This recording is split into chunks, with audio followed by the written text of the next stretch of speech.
Welcome again बच्चों। 11 अध्याय के अगले पार्ट में 9वें क्वेश्चन से शुरू करते हैं। तो पार्श्व क्रम संयोजन में तुल्य प्रतिरोध का सूत्र है R बराबर R1 plus R2 plus R3। B option है 1/R बराबर 1/R1 plus 1/R2 plus 1/R3। सी में R बराबर R1 R2 R3। D option है हमारा R बराबर R1 प्लस R2। तो सही उत्तर है R 1/R बराबर 1/R1 plus 1/R2 plus 1/R3। Next question है हमारा, विद्युत बल्ब के तंतु किस धातु के बने होते हैं? ए तांबा, बी एल्यूमिनियम, सी टंगस्टन, डी नाइक्रोम। तो सही उत्तर है सी टंगस्टन, जिसका गलनांक होता है 3380 डिग्री सेल्सियस। यह एक प्रबल धातु है जो उच्च ताप पर भी अपनी संरचनाएं बनाए रखती है। बल्ब में नाइट्रोजन और आर्गन गैस भर देते हैं, जिससे तंतु की आयु बढ़ जाती है। इस डिटेल को आप अवश्य पढ़िएगा। नेक्स्ट क्वेश्चन, जूल के तापन नियम के अनुसार उत्पन्न ऊष्मा H बराबर है। ए ऑप्शन है VIT, बी ऑप्शन है I² RT, सी ऑप्शन है V² T/R, डी उपरोक्त सभी। तो सही उत्तर है हमारा उपरोक्त सभी। ये सभी सूत्र आप अवश्य याद करिएगा। 12वां क्वेश्चन, विद्युत शक्ति का एसआई मात्रक क्या है? ऑप्शन है ए जूल, बी वाट, सी किलोवाट, डी ओम। तो सही उत्तर है वाट। तो वाट विद्युत शक्ति का एसआई मात्रक है। नेक्स्ट क्वेश्चन, 1 किलोवाट घंटा बराबर है। Option A 3.6 into 10⁶ joule, B 1000 joule, C 3600 joule, D 1 joule. तो सही उत्तर है 1.6 इंटू 10⁶ जूल। किलोवाट घंटा विद्युत धारा का व्यापारिक मात्रक है, जिसे यूनिट भी कहते हैं। ये जरूर याद रखिएगा आप। 1 किलोवाट बराबर होता है 1 किलोवाट इंटू घंटा। तो 1 किलोवाट में 1000 वाट होते इंटू 3600 सेकेंड। तो टोटल बनता है अपना 3.6 इंटू 10⁶।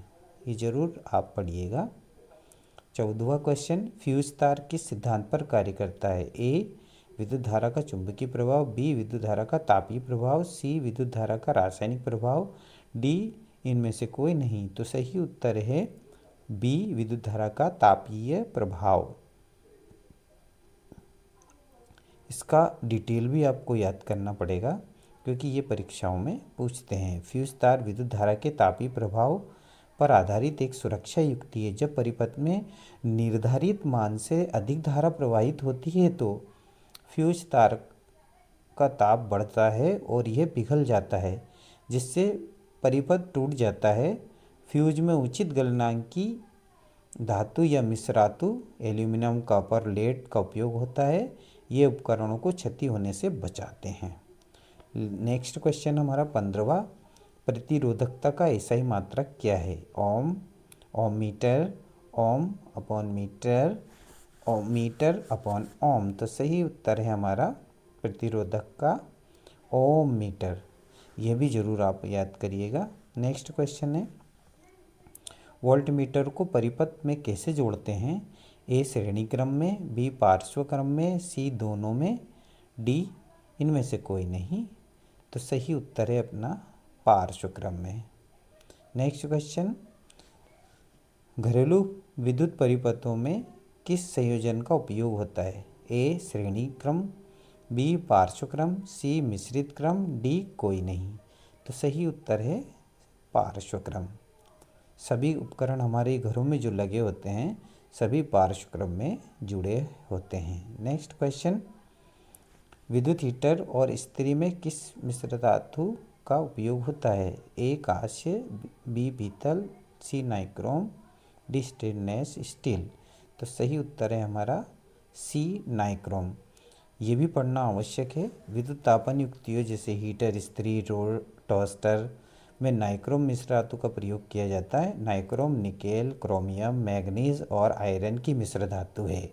इसकी प्रतिरोधकता बहुत अधिक है, जिससे अधिक ऊष्मा उत्पन्न होती है और ये उच्च ताप पर भी उपचयित नहीं है और टिकाऊ होती है, इसलिए यह तापन अवयवों के रूप में उपयुक्त मानी जाती है। नेक्स्ट क्वेश्चन हमारा, यदि किसी तार की लंबाई दोगुनी कर दी जाए तो उसका प्रतिरोध ए आधा हो जाता है, बी दुगना हो जाता है, सी 4 गुना हो जाता है, डी अपरिवर्तित रहता है।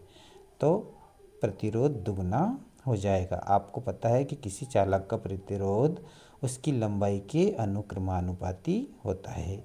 नेक्स्ट क्वेश्चन आप सुन लीजिएगा, अगर ये दिखाई नहीं दे तो। निम्न में से कौन सर्वश्रेष्ठ विद्युत चालक है? तो सही उत्तर है सिल्वर, चांदी सबसे अच्छी विद्युत की चालक होती है। तो थैंक यू, ये पार्ट अपना कंप्लीट। मिलते हैं अगले पार्ट में। धन्यवाद।